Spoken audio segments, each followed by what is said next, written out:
Hello everyone. Today I'll be showing you guys how to use a webcam to detect the able tags, and then you can make your robot do a specific movement. For example, moving the robot forward depending on the IPSCs. So the first step you have to do is, of course, plug in the camera and configure it on your driver hub. But I'll be showing you how to code it. So first, you gotta create the able tag detector, which I have here. So first, you can see the AprilTag processor, the builder, and we tell it to look for the 36H11 tag, which is basically the what FTC uses on the field for the able tags. And then we call the build to make the detector object named able tag. After that, we set the decimation to 2.0, and decimation is basically a speed versus range setting. So for example, the lower the number, you can see smaller or farther tags, but it'll have to process longer. While if you set the decimation higher, then it'll run faster, but it'll need to be closer and have bigger able tags. And a value of 2 is basically like all around. And then next, we have to connect the webcam to the webcam. The next, we have to connect the webcam and the detector by using Vision Portal. And Vision Portal is basically and Vision Portal is basically like the camera manager, and we can point it to our webcam name. So ours is called webcam 1, but yours can be different. And then we just attach that to the AprilTag processor we just built. And then we also have a live view, which means if you click on the three dots on your drive hub and then press on camera stream, you can see like a stream of the camera. And you have to press initialize the program before you can see that.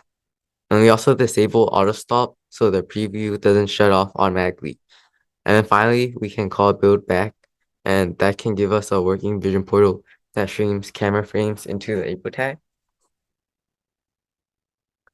And next, we have to filter out our what IDs we want. So we have ID 20, 21, 22, 23, and 24, which basically corresponds to the able tag IDs for this year's season, the Decode. And then once we have the correct ID, we'll save it in the pick, which is basically like a variable that stores it, and we'll return it back. And then we can like make it correspond to the whatever we want the robot to do. So before we initialize, uh this while loop here, it will cycle the latest target to see if the camera is spotting any of the IDs. And if it did, like reset the camera, and so like and the driver can like confirm if the camera's working or not. And if it doesn't, then you can like move the camera around. So it's basically like a double check before you run the program. And next, once you get the IDs, you can just make some if statements, and then you can just make the robot move. So for example, we can if the ID the goal was 20, then you can just make the robot drive forward and turn right. Well, these are just examples, and you can change these to how you want it. And this is where we initialized our motors. This is how we initialize the able tags and to detect it. And yeah, so you guys can try it out. And if you have any questions, you can let us know in the comments, or you can email us. And thank you for listening, and I hope you have a good day. Thank you.